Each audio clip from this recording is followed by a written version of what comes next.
জাতীয় নির্বাচনে বিপুল বিজয়ের পর এটাই প্রথম আওয়ামী লীগের উপদেষ্টা পরিষদ ও কেন্দ্রীয় কার্যনির্বাহী সংসদের যৌথ সভা।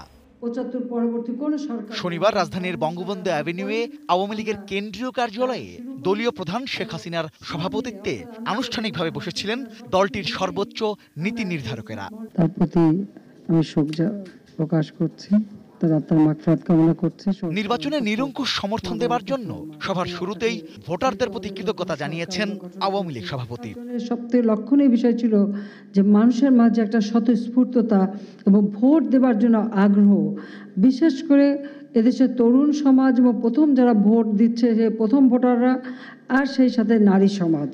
কাজে আমি নারী সমাজের প্রতিও কৃতজ্ঞতা জানাই, তাদেরকে ধন্যবাদ জানাই যে তরুণ ভোটার যারা আমাদেরকে ভোট দিয়ে নির্বাচিত করেছে তাদেরকে আমি আন্তরিক অভিনন্দন জানাই, ধন্যবাদ জানাই এবং দোয়া আশীর্বাদ জানাই।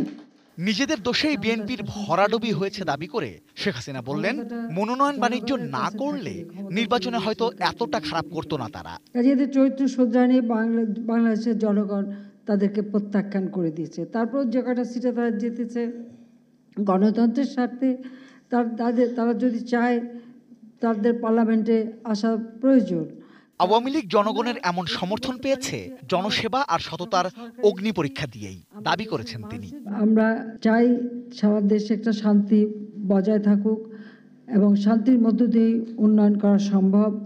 যদিও আমাদেরকে অনেক ঘাত প্রতিঘাতের মধ্যে দিয়ে যেতে হয়েছে, 2013, 2014, 2015 সেই সময়গুলি একটা বাংলাদেশের মানুষের জন্য সত্যি একটা অত্যন্ত কঠিন সময়। তারপরেও আমরা এই অবস্থা মোকাবেলা করে আমাদের অর্থনৈতিক উন্নয়নের অগ্রযাত্রা আমরা এগিয়ে নিতে সক্ষম হয়েছি। ইনশাআল্লাহ আগামী দিনেও আমরা তা করতে পারবো।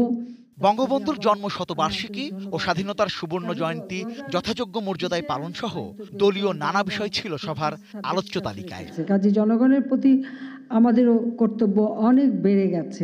Rezwan Foyez, ATN News, Dhaka. যদি 96 থেকে 2001 মাঝখানে